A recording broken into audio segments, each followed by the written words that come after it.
जय हिंद दोस्तों, आप लोगों का स्वागत है हमारे YouTube चैनल CGPSC और CG व्यापम पर। दोस्तों, आज की इस वीडियो में बात करेंगे भौतिक शास्त्र की, जिसमें से 20 महत्वपूर्ण प्रश्न लेकर आया गया है।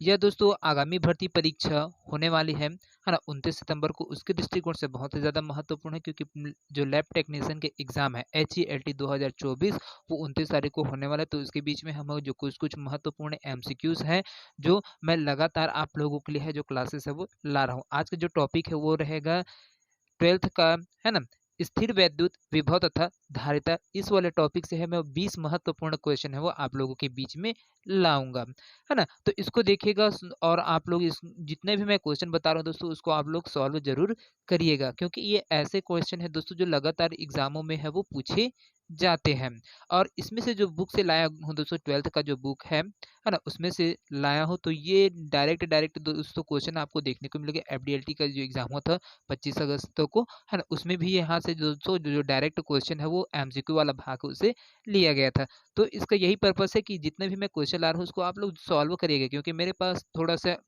मेरा जो डिवाइस है वो खराब होने की वजह से मैं इसमें सॉल्व करके नहीं बता सकता हूँ। इस वजह से आप लोगों के लिए जो है वो MCQs बस है वो ला रहा हूँ, है ना। तो इसमें जो सॉल्व है वो नहीं कराया जाएगा, बस आपको MCQs बस है वो कराते जाएंगे। उसको आप लोग अपने प्रैक्टिस करते रहिएगा घर में। ठीक है दोस्तों, तो चलिए पहला क्वेश्चन की ओर है वो बढ़ते हैं। पहला क्वेश्चन है दोस्तों, यहाँ पर दो प्लेटों के बीच अंतर 2 सेंटीमीटर है। 10 वोल्ट का विद्युत विभवांतर दोनों प्लेटों के बीच लगाया गया है। तो विद्युत क्षेत्र का मान कितना होगा? 20N/C, 500N/C, 5 NC, या फिर 250N/C। तो इसका जो करेक्ट आंसर होगा दोस्तों, वो हो जाएगा आपका ऑप्शन बी है वो बिल्कुल सही हो जाएगा, 500N/C। तो यहाँ पर देखिए दोस्तों, दो प्लेट के बीच की में है वो अंतर दिया गया 2 सेंटीमीटर। इसमें 10 वोल्ट का विद्युत विभवांतर है। दोनों प्लेट के बीच में जो लगाया गया बल है और विद्युत क्षेत्र का मान है उसको ज्ञात करना है। यहाँ पर विद्युत क्षेत्र का जो मान है दोस्तों, उसको ज्ञात करना है। तो इसके लिए आप है इसको प्रैक्टिस करिएगा। डायरेक्ट डायरेक्ट आंसर है मैं बता दे रहा हूँ, क्योंकि मेरे पास उतना अच्छा सी डिवाइस नहीं है जिसमें मैं सारे भी क्वेश्चन को सॉल्व करा पाऊँ, है ना। तो इसको आप लोग ये 12th का बुक है जो प्रबोध भौतिकी है, उसमें से है वो लिया गया है। तो आप वहां से आपको इसको देख सकते हैं और इसको पूरा तरीके से सॉल्व है वो कर पाएंगे। चलिए अगला प्रश्न की ओर है दोस्तों। अगला प्रश्न है, देखिए, आर दूरी पर स्थित दो बिंदु धन आवेशों के बीच लगने वाला बल F है। यदि एक आवेश स्थिर हो तथा दूसरा आवेश उसके चारों ओर आर त्रिज्या के वृत्त में एक चक्कर काटे, तो कार्य कितना होगा? F×R, F×2πr, F/2πr, या फिर ऑप्शन डी में शून्य। तो कौन सा वाला दोस्तों इसका जो करेक्ट आंसर होगा? जो ऑप्शन है दोस्तों वो हो जाएगा आपका, यहाँ पर देख सकते हैं, इसका जो करेक्ट आंसर होगा दूसरे का, वो हो जाएगा आपका ऑप्शन डी है वो बिल्कुल सही हो जाएगा दोस्तों। यहाँ पर जो एक चक्कर काटने पर जो कार्य किया रहेगा दोस्तों, वो क्या रहेगा? उसका मान है वो शून्य रहेगा, क्योंकि यहाँ पर एफ आर दूरी पर है दोस्तों। इसे दो बिंदु है, आर दूरी पर है, एक बिंदु और दो बिंदु, है ना। इनके बीच में जो आर बिंदु पर स्थित है, तो और धन आवेश के बीच जो लगने वाला बल है वो क्या है? एफ था, है ना। और यहीं से आपका पूरा चीज है वो लगे। तो लास्ट में जब इसका कार्य है वो एक चक्कर लगा लेगा, तब इसका जो मान है वो क्या हो जाएगा? जो कार्य होगा वो शून्य होगा। चलिए अगला प्रश्न की ओर है वो बढ़ते हैं। अगला प्रश्न है दोस्तों, यहाँ पर देख सकते हैं, यदि एकांक धन आवेश को समविभव पृष्ठ के एक बिंदु से दूसरे बिंदु तक ले जाया जाए, तो आवेश पर कार्य करना होगा। आवेश द्वारा कार्य किया जाएगा, किया गया कार्य नियत हो गया, फिर किया गया कार्य शून्य होगा। तो इसका जो करेक्ट आंसर है दोस्तों वो क्या हो जाएगा? तो इसका जो आंसर है दोस्तों वो हो जाएगा आपका ऑप्शन डी है, बिल्कुल सही हो जाएगा। किया गया जो कार्य है दोस्तों वो शून्य होगा दोस्तों। ये दोस्तों आपका FD LT का एग्जाम हुआ था अभी हाल ही में 2000, है ना, 2025 15 अगस्त को, सॉरी 25 अगस्त को हुआ था। उसमें दोस्तों ये जो क्वेश्चन है वो डायरेक्ट यहाँ से इस भाग से है वो जो भौतिकी का भाग है चैप्टर, है ना, उसमें चैप्टर 2 है स्थिर वैद्युत विभव और धारिता, उसमें से इस क्वेश्चन को है वो लिया गया था। तो देख सकते हैं बहुत ही इंपॉर्टेंट क्वेश्चन है, सभी डायरेक्ट डायरेक्ट है वो कराया जा रहा है। तो क्या है क्वेश्चन? है एकांक धनावेश को सम विभव पृष्ठ के एक बिंदु से दूसरे बिंदु तक ले जाया जाए, तो यहाँ पर किया गया कार्य है वो शून्य होता है दोस्तों। चलिए अगला प्रश्न की ओर है वो बढ़ते हैं। अगला प्रश्न है यहाँ पर, एक खोखले गोले की त्रिज्या r मीटर तथा उस पर आवेश q कूलाम हो, तो गोले के केंद्र पर वैद्युत विभव होगा शून्य। 1/4πε0 इंटू Q/r का वर्ग वोल्ट होगा, या फिर 1/r 1/4 pi epsilon 0 into Q upon R volt या फिर 1/4 pi epsilon 0 Q R volt होगा। तो यहाँ पर इसका जो करेक्ट आंसर होगा दोस्तों वो हो जाएगा आपका ऑप्शन सी है दोस्तों। यहाँ पर बिल्कुल सही हो जाएगा। यहाँ पर देख सकते हैं ना, सी है, इसका माना है यहाँ पर आ जाएगा। ये 1/4 pi epsilon 0 into cube upon R volt है, ये वाला उसका करेक्ट आंसर हो जाएगा। चलिए दोस्तों अगला क्वेश्चन की ओर है वो बढ़ते हैं। ये अगला क्वेश्चन है, देख सकते हैं 5वां नंबर का जो क्वेश्चन है, प्लस क्यू और माइनस क्यू परिमाण के दो आवेश 2a दूरी पर स्थित हैं, उनके मध्य बिंदु पर विभव होगा, वो कितना होगा दोस्तों? शून्य होगा, बी वाला ऑप्शन हो गया, या फिर सी वाला, या फिर अनंत होगा। तो यहाँ पर देख सकते हो कौन सा वाला आएगा दोस्तों। यहाँ पर प्लस क्यू और माइनस क्यू परिमाण है ना, परिमाण के दो आवेश है, 2a दूरी पर है दोस्तों वो स्थित है। एक है आपका क्यू आवेश है और दूसरा है दोस्तों माइनस क्यू आवेश है। इनके बीच में जो दो आवेश है दोस्तों उसमें आपका जो दूरी है वो 2a है ना। तो यहाँ पर जो मध्य बिंदु जो तो विभव है वो निकालना है, तो विभव कितना हो गया दोस्तों? तो इसका जो करेक्ट आंसर है दोस्तों वो हो जाएगा आपका ऑप्शन क्या होगा, जो विभव होगा वो बिल्कुल शून्य होगा दोस्तों। ऑप्शन ए है आपका बिल्कुल करेक्ट हो जाएगा। चलिए अगला क्वेश्चन है उसको देखते हैं। 6 नंबर का जो क्वेश्चन है उसको बात करते हैं। 100 वोल्ट विभवांतर में त्वरित इलेक्ट्रॉन की जो गतिज ऊर्जा है वो कितनी होती है?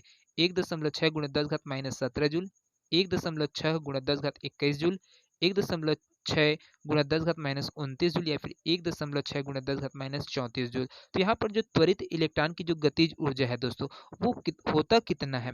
तो देख सकते हैं इसका जो करेक्ट आंसर होगा दोस्तों वो हो जाएगा आपका ऑप्शन ए है, वो बिल्कुल सही हो जाएगा दोस्तों। यहाँ पर जो त्वरित इलेक्ट्रॉन की जो गतिज ऊर्जा होती है वो 1.6 गुणा 10 घात माइनस 17 जूल होता है। अगला क्वेश्चन है दोस्तों, यदि एक धनावेशित चालक को पृथ्वी से जोड़ दिया जाए तो क्या होगा? इलेक्ट्रॉन पृथ्वी से चालक की ओर जाएंगे, इलेक्ट्रॉन चालक से पृथ्वी की ओर जाएंगे, प्रोटॉन पृथ्वी से चालक की ओर जाएंगे, या फिर प्रोटॉन चालक से पृथ्वी की ओर जाएंगे। तो ये भी क्वेश्चन है दोस्तों, अभी हाल ही में जो एग्जाम हुआ था प्रयोगशाला टेक्नीशियन का, है ना, टेक्नीशियन, उसमें है ये क्वेश्चन है दोस्तों, लिया गया था सेम एज इट इज, एक भी चीज है इसमें से परिवर्तित नहीं किया गया है। तो मेरा जो सजेशन है वो यही रहेगा कि आप 12th और 11th का जो बुक है उसमें जितने भी एमसीक्यूज है ना, जो एंट्रेंस कंपटीशन एग्जाम के लिए है दृष्टिकोण से वो बनाया रहता है एनसीईआरटी के बेस पर, तो उन सभी क्वेश्चन को आप कर लीजिए ताकि उसमें से आपका जो डायरेक्ट क्वेश्चन है दोस्तों वो देखने को मिलेंगे। तो देख सकते हैं यहाँ पर एक धनावेशी चालक को पृथ्वी से जोड़ दिया जाएगा तो दोस्तों क्या होगा, जो इलेक्ट्रॉन है दोस्तों, है ना, वो क्या हो जाएगा, जो इलेक्ट्रॉन है क्या हो जाएगा यहाँ पर, तो जो क्या है आपके इलेक्ट्रॉन है चालक से पृथ्वी की ओर है वो चले जाएंगे। तो यहाँ पर आपका ऑप्शन बी है वो बिल्कुल सही हो जाएगा। तो देख सकते हैं दोस्तों यहाँ पर भी है ये चीज है, ये वाला भी क्वेश्चन है आपको देखने को मिला था।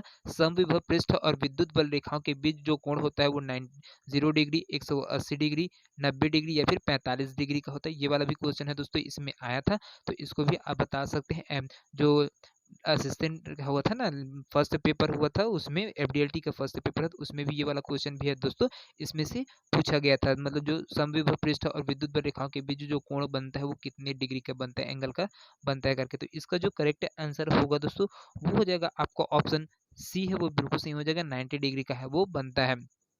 यहाँ पर देख सकते हैं अगला क्वेश्चन है, 1 म्यू एफ धारिता के गोलीय संधारित्र की त्रिज्या क्या होगी? 90 किलोमीटर, 9 किलोमीटर, 9000 किलोमीटर, या फिर 9 गुणा 10 घात 5 मीटर। तो यहाँ पर इसका जो करेक्ट आंसर होगा दोस्तों वो होगा आपका ऑप्शन बी है, वो बिल्कुल सही हो जाएगा दोस्तों, 9 किलोमीटर। 10वां क्वेश्चन है दोस्तों, किसी चालक को 10 कूलम आवेश देने से उसकी विभव में 2 वोल्ट की वृद्धि होती है, उसकी जो धारिता है वो क्या है? 5 फैराड है, 20 फैराड है, 12 फैराड है, या फिर 18 फैराड है।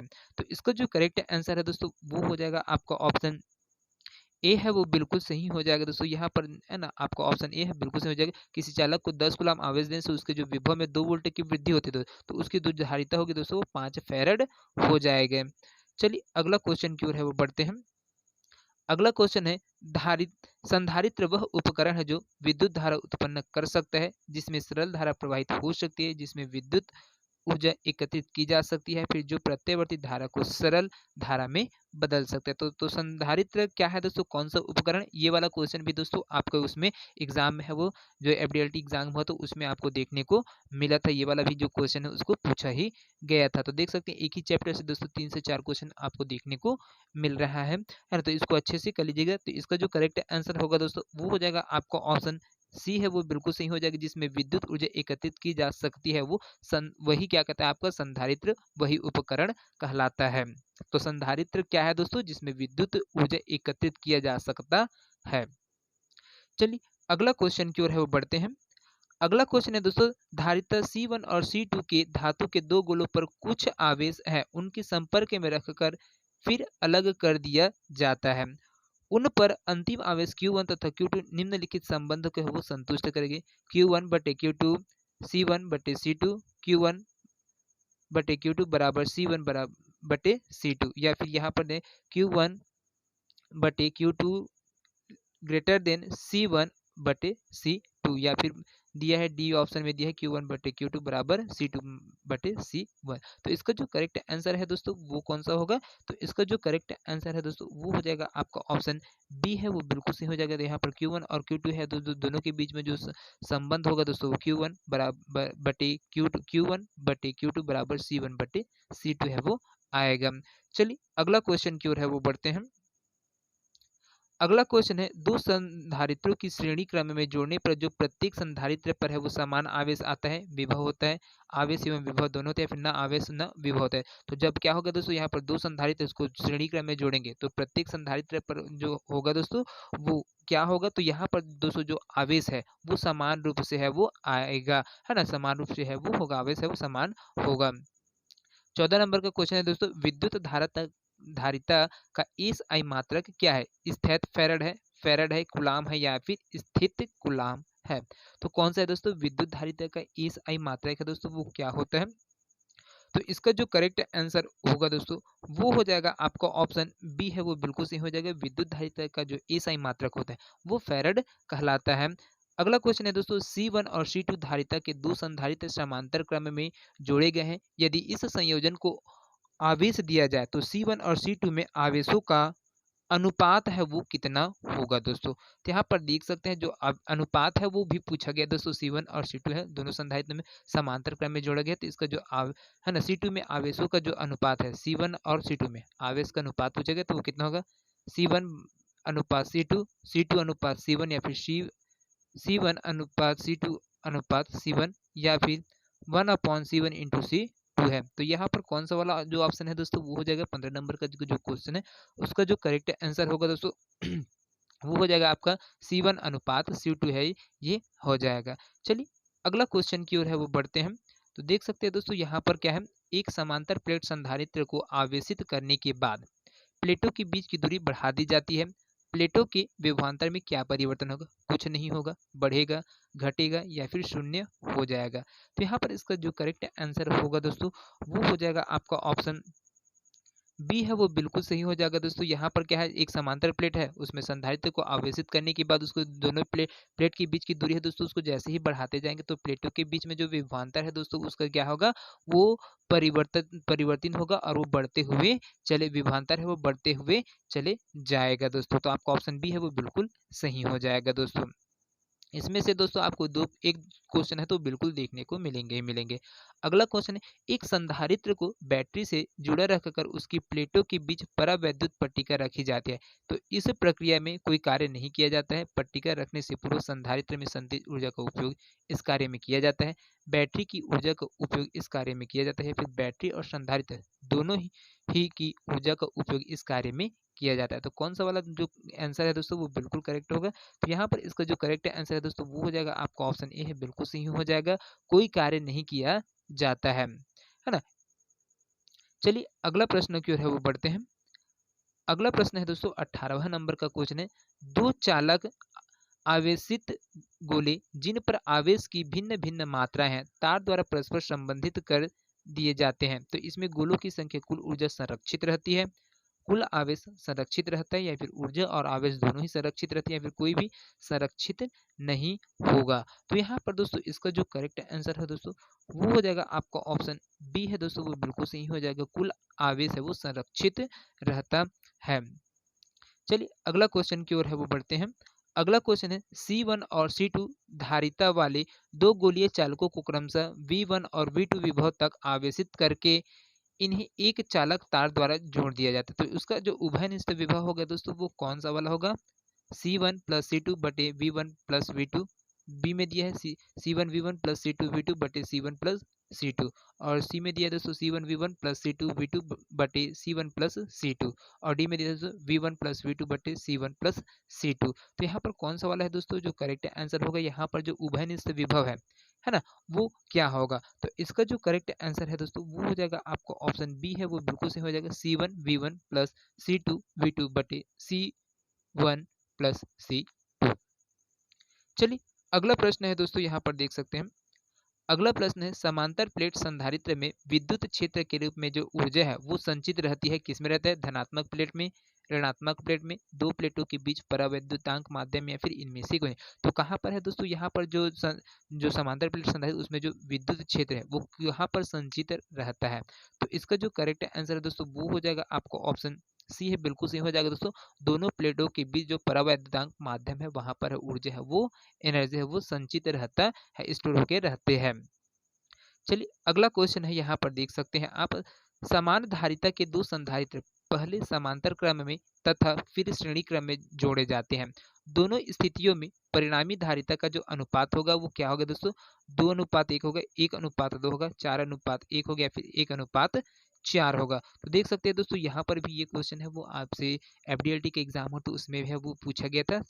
समान धारिता के दो संधारित्र पहले समांतर क्रम में तथा फिर श्रेणी क्रम में जोड़े जाते हैं, तो दोनों स्थितियों में परिणामी धारिता का अनुपात है वो कितना होगा? तो इसका जो करेक्ट आंसर है दोस्तों वो हो जाएगा आपका ऑप्शन सी है, वो बिल्कुल सही हो जाएगा, 4:1 है। तो इस प्रकार के जो क्वेश्चन है दोस्तों आपको जो एफडीएलटी का जो एग्जाम होता है उसमें आपको देखने को मिला था, तो उसी के लेवल का पूरा क्वेश्चन है दोस्तों आपके बीच में है वो लाया जा रहा है, तो इसको आप लोग अच्छे से प्रैक्टिस करते रहिएगा। अगला क्वेश्चन है दोस्तों, समांतर प्लेट संधारित्र की दो प्लेटों के बीच विभवांतर नियत है। जब प्लेटों के बीच वायु बदलकर पराविद्युतांक पदार्थ रख दिया जाता है तो विद्युत क्षेत्र की तीव्रता घट जाती है, अपवर्तित रहती है, शून्य हो जाती है, फिर बढ़ जाती है। तो यहाँ पर देख सकते हैं दोस्तों इसका जो करेक्ट आंसर होगा वो हो जाएगा आपका ऑप्शन बी है, वो बिल्कुल सही हो जाता है दोस्तों, यहाँ पर अपरिवर्तित रहता है ना। चलिए अगला प्रश्न की ओर है वो बढ़ते हैं। अगला प्रश्न है दोस्तों, देख सकते हैं एक गोलीय चालक की धारिता का जो सूत्र है दोस्तों वो क्या होता है? तो यहाँ पर देख सकते हैं दोस्तों जो गोलीय चालक की जो धारिता का जो सूत्र है दोस्तों वो हो जाएगा आपका ऑप्शन बी है, वो बिल्कुल सही हो जाएगा, C बराबर 4πε0 R है वो हो जाता है। चलिए अगला प्रश्न है, देख सकते हैं यहाँ पर है 24वां नंबर का जो क्वेश्चन है। एक तार का प्रतिरोध 14 ओम है, इससे एक वृत्त के रूप में मोड़ा जाता है, इसके किसी भी व्यास के सिरों के बीच की जो तुल्य प्रतिरोध है दोस्तों वो कितना होगा? तो यहाँ पर देख सकते हैं इसका जो करेक्ट आंसर होगा दोस्तों वो हो जाएगा आपका 7/2 ओम है वो हो जाएगा। तो दोस्तों ये क्वेश्चन आप लोगों को कैसा लगा हमें कमेंट करके अवश्य बताइएगा, साथ में वीडियो पसंद आया होगा दोस्तों तो ज़्यादा से ज़्यादा लोगों तक शेयर करिएगा। तो इसका जो उत्तर है दोस्तों ये आप देख सकते हैं यहाँ पर, इसको स्क्रीनशॉट मार के आप इसका आंसर है वो भी बना सकते हैं। चलिए मिलते हैं अगले वीडियो में, तब तक के लिए जय Hind, thank you so much दोस्तों।